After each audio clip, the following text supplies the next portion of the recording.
Hey, our surroundings look weird, but don't let that put you off. My name is Steve Jaguar. And I'm his co-host, Mike Foster. We're live in Boston for C9K. Happy Monday.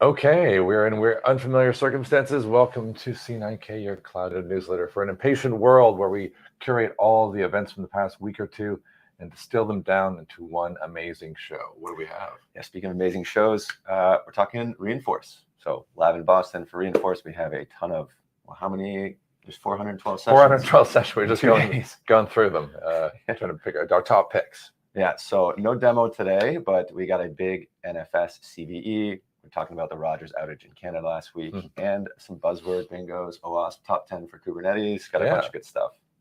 Are we going to smash straight into it? Actually, let's address where are we right now. If it looks dodgy as hell, it's because we're in my hotel room. That's why there's like a bed, but this is a bed. We're getting weird reflections off the bathroom.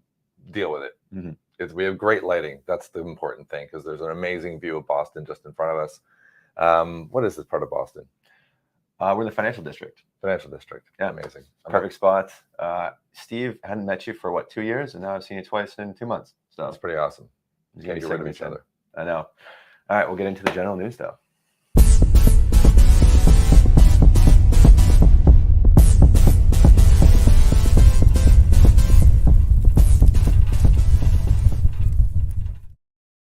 I mean, the obvious thing is that this is Reinforced. It's only 2 days, but it is jam-packed with awesome stuff. What do you got? Anything that on your agenda?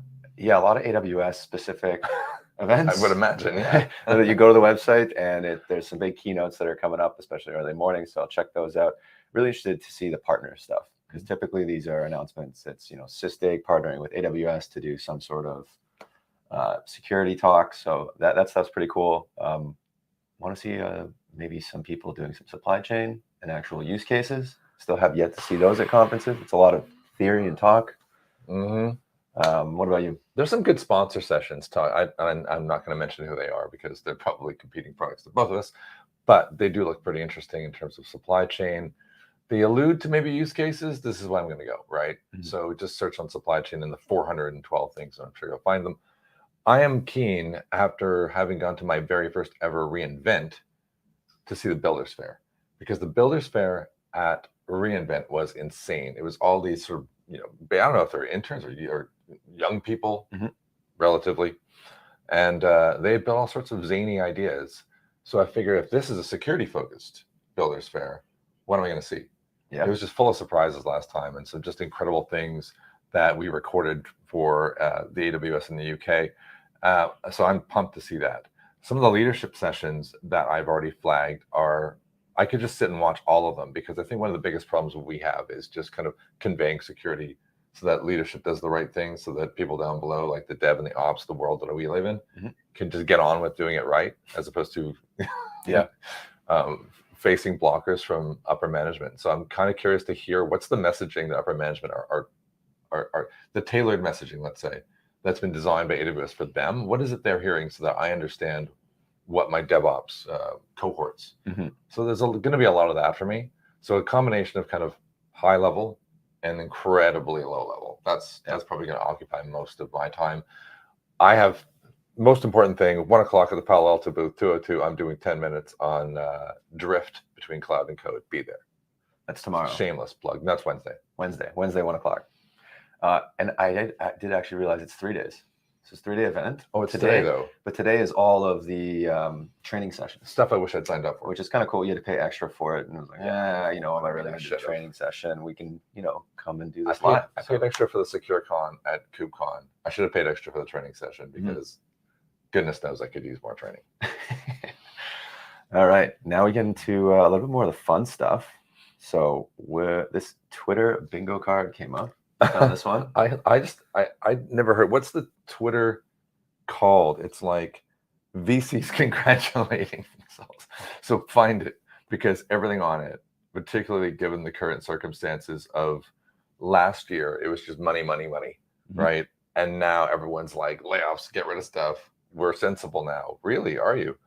And so this came from that bingo card. We have a lot of good fun with the bingo card that we use occasionally on the show for cybersecurity startups. Oh yeah, that's a good one. So there seems to be a bingo card template somewhere, because this looks exactly the same. But it's great. 0 to 1 is a book, very common. Everyone who thinks they're cool has a copy of it sitting behind them on live streams. A16Z, C9K. I can't believe C9K is not there. Yeah. I love how it slowly goes down. You can tell the way the person wrote it, because it starts with some technology, and then it gets to the bottom, and it's microdosing, sapiens burning, Elon Musk, UBI. Yeah. I read that and kind of was humbled, or not humbled, embarrassed by the fact that I know a lot of these words. I do have a copy of Sapiens in 0 to 1, so I'm kind of the sad example of all of this. I don't have AirPods. There, I'm good. Okay. No bingo for me. All right. Yeah, it's pretty awesome. Check out that Twitter. Anyone would find it funny, I think. Yeah, and then actually let's do the buzzwords first before we get to the tech stuff. Right. But I saw this one on Reddit. I thought it was really funny because it just fit in. What are the buzzwords of the season? AI, ML, cloud, zero trust. Zero trust, cyber resiliency. Well, this is on cybersecurity for Reddit, so I figured it was pretty valid. What zero trust is the big one. Yeah, of course. What other comments? Other comments are just other people putting comments. I want more. I want more though. I want to see what other people are saying. Okay. Someone tries to sell a zero trust product. That doesn't even make sense. Zero trust is a philosophy, concept, not a product. Yes.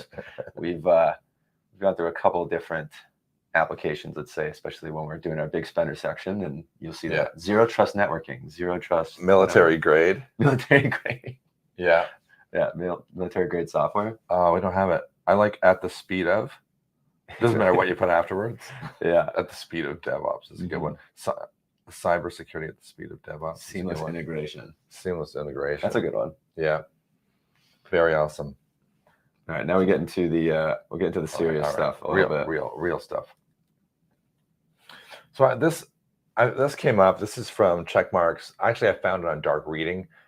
Some dude had written what I thought was an amazing thing, explaining why you should verify your commits, why you should sign your commits. I think I did a live session last week or 2 weeks ago. 2 weeks ago-ish, about cosign, and cosign has git sign. So I didn't do that one, but it is a cosign based signing of commits that goes into Recore, blockchain, all the groovy stuff that's there, right? So this guy wrote this article I thought was great. There was one connected link. This is how I found this one. They went to here from Checkmarks. He just completely ripped it off. It was exactly this article. It's just with a link. But the idea is this, rather than say you should sign commits, and you're like, why? This is all the reasons. It goes through all the different things, like falsifying the commit date, the commit author. I have the Git presentation I do a little bit of falsifying the author by just manipulating the email address. Git responds very badly to that. It even brings up your picture. Like if I put you as a commit, it brings your picture up. Oh. it auto fetches it. Like it doesn't verify or even tell you. So it's really, there's a lot of little flaws in Git that allow you to do all sorts of spoofing and messing about. And this article, which is not in the links, so it's not in the, when you watch in 5 minutes after the show's over, it'll be there. Yeah. But click on it, read it. It's actually a really good justification. If you're ever in an argument with somebody saying, why do we have to do signed commits? This one, this is the article that tells you all about it. Yeah, and Checkmarx had a really good session at Open Source Summit, talking about very similar things too. They were showing a couple of the hackers and what they were doing on Git. Checkmarx has a good sponsored session at Reinforce, actually. So go check that out. For sure. And leading into a more Kubernetes security. Yeah, so which order should we do this in? Because there's we have the OWASP. Yeah, so I can go for a little bit. Yeah, let's start there. So I stumbled across this. We both put basically the same link in. OWASP said they came out with a Kubernetes top 10. Also top 10 and then top 10. You should probably figure out if you need to spell it or put the number, right? It needs to be one or the other. Anyways, so when adopting Kubernetes, there's been, the MITRE ATT&CK framework. It was adopted for containers. Yeah. Last year or 2 years ago, I think, was when it came out. Yeah. Now they finally are saying, hey, here's the Kubernetes specific one. Again, just another flavor. There is a whole GitHub account for this from OWASP. So I stumbled across this first, and then you posted this one from Weaveworks. Yeah. That I think basically just takes it, and then now they're breaking it up into different sections. Because I remember we used to do this when we were at StackRox. Oh, yeah. When the MITRE ATT&CK framework came out. And basically they're just describing all the different tactics, initial access, execution, and then most likely what Weaveworks is doing is showing how their application helps to mitigate that, I'm assuming. Well, Weaveworks just acquired Megalix last year, which I think in December or something, which is a security platform that bolts on to Weaveworks. Weaveworks was simply a GitOps focus. Well, they're the inventors of GitOps, essentially, right? Yeah. They coined it. So I guess they're leveraging that to kind of push their new security offerings. I imagine it's pretty smart, right? It's actually really well done. Go take a look at it. Could you go back to the OWASP top 10 though? I didn't. Sure. I realized I hadn't. Do I agree with it? Let me just whip through it. Insecure workload configurations for number 1. I think that's a no-brainer. Supply chain vulnerabilities. Everyone says that now. Permissive RBAC configurations. If there's a KubeCon talk about RBAC. If you didn't see it, find it on YouTube. Highlights why that's number 3. Yeah. So this is they actually show a pretty useful description. Oh, wow. So they have all these Kubernetes objects if you click through. That's why I linked the GitHub account. GitHub account's really good for showing. I didn't even think to click example attack scenarios, right? So it's showing, hey, you have a whole role binding. It's a cluster role user, and it's giving access to places where you should. Okay, we could be all day on this. Yeah, we want. And I kind of want to deep dive, but yeah, that's why I put it there. I think the GitHub account's really cool. And Jimmy Mesta, shout out, project leader there. If you're looking to meet Jimmy Mesta, come to the Palo Alto, if you're watching this before the end of tonight, Palo Alto party at 7 to 9, sponsored by Palo Alto Bridge Crew and K-Rock, that's the radio station. Kubernetes SOC, KSOC, Jimmy Mesta's company. Jimmy's going to be there. Come. All right. Now what do we have next? I think we're getting into the crazy stuff. All right, let's do it. All right. Yeah, WTF on C9K. Are you ready? Yeah. Well, 2 weeks ago this happened, and I think it was the morning that we had the session, and the internet was not necessarily working extremely well. You didn't glitch too badly. Yeah, thankfully. Roger CEO apologizes for massive service outage, blames maintenance update. Yes. Didn't blame the intern. So I was chatting with a couple people I know, and the thought is an update and maybe like the BGP servers, something like that. Oh, yeah? It's because it's a networking company, right? I mean, it's got to be a major issue. Maybe I figured it had to be an update or something happened underneath and they're just saying it's an update. I don't know. But it basically, the service was out until 7 p.m. at night on Friday. Yeah. And it went out at 4 a.m. So there was a huge issue. There was a concert I was actually supposed to go to. They got canceled last minute. People flew in for it and we were all ready to go. Finally canceled last minute. People were pissed. No internet. Imagine 9 months from now, thousands of children will be born. One of the other crazy things, though, is that Canada doesn't have the ability to switch providers in an outage. What? In America, if there's an outage and you're with Rogers or you're with, let's say, Verizon, and it goes out, it will switch you to the next provider. That sounds good. There's an infrastructure, but basically the government came and said you can't silo them. And so Oh, now the God. government finally realized, hey, we need to introduce this. So in the future, this won't happen. If Rogers goes out, people can just switch to Bell Network. Jesus. And realistically, that's the way it should be. If you switch to Bell Network, then Bell can go to Rogers and say, hey, you owe us this for all the people that we just had to serve. Yeah. That way, Rogers doesn't have to cut. I think they're cutting like $40 checks to people who had service outages. So that's a lot of money to spend. I think you were showing your age by saying cutting check there. Is that good or bad? Do the kids even know what a check is? They're, It's a letter. It's a note from your mom saying they're sending "Here's some Venmos." money. Yeah. All right, on to the story that never stops.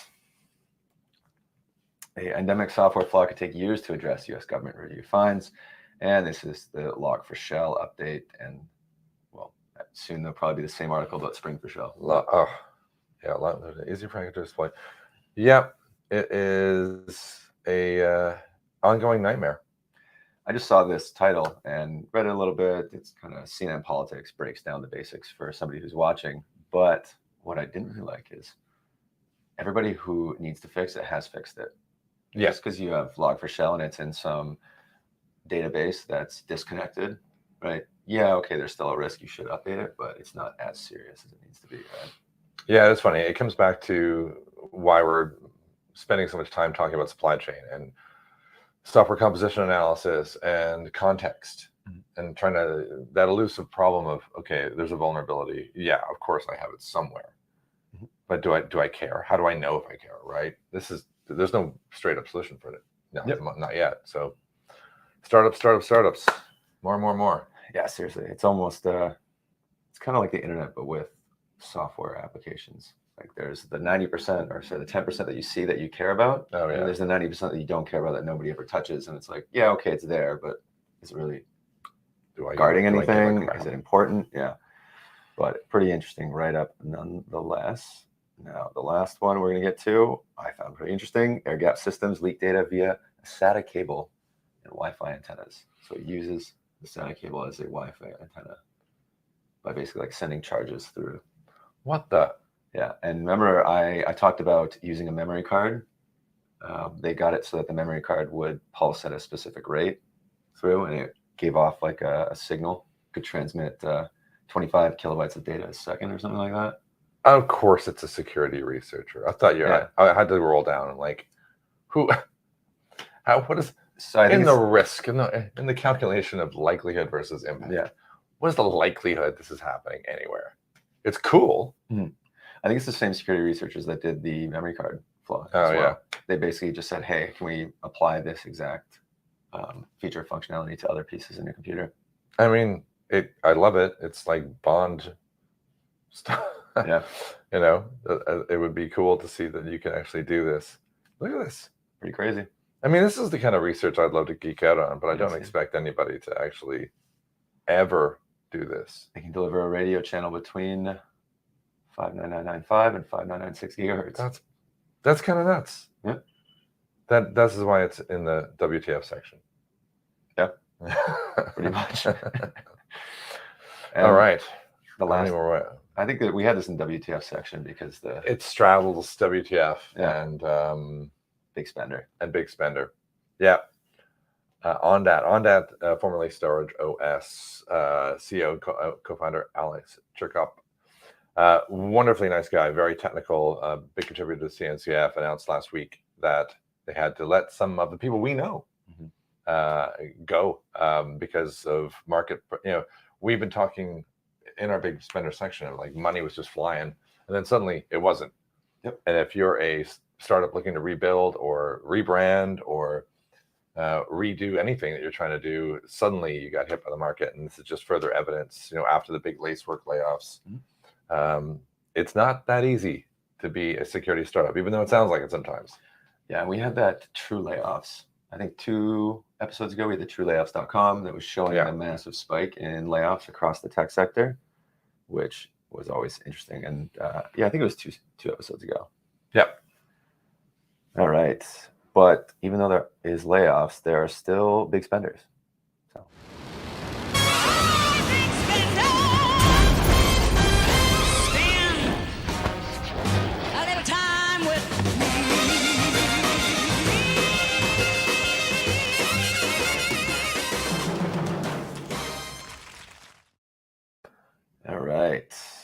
Bishop Fox, 75 million in growth funding from a single partner. That's pretty crazy. a lot. And I don't know who they are either. Leading authority in offensive security today. 75 million in Series B funding from a growth-oriented investment firm. Brings it to 100 million. 17-year-old cybersecurity firm, which is pretty interesting. Bishop Fox has been around that long. And they're 17 years old. Yeah, that's nuts. And they're only on Series B. Were they bootstrapped maybe originally? Like to be around that long before you took external investment? Maybe, right? Bootstrapped, maybe they were actually making pretty significant income enough that they didn't have to go for more funding.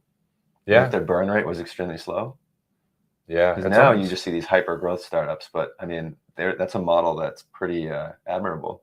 If you can stay alive for that long before you go for Series B. Yeah, totally. That's pretty cool. 17 years. That's almost like the same age as Palo Alto. Actually. Yeah. And you think about it, it's what, pardon me, 25 million for 17 years to go over. And then because the whole total funding is 100 million. Well, so that's what I'm wondering. When did they take 20? When did they take the 25?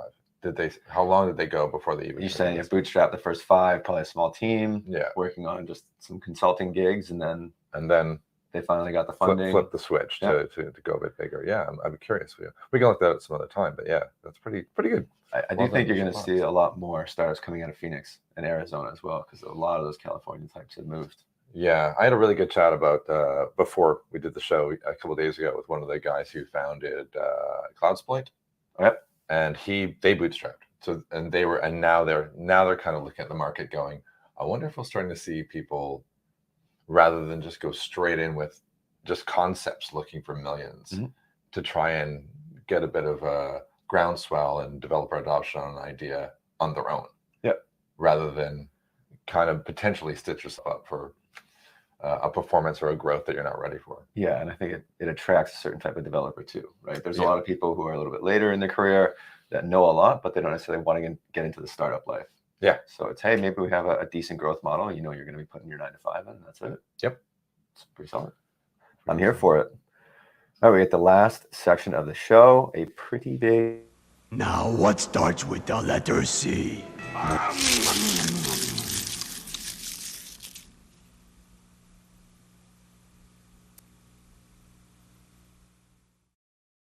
A pretty big cookie, pretty big bug, an NFS CDE.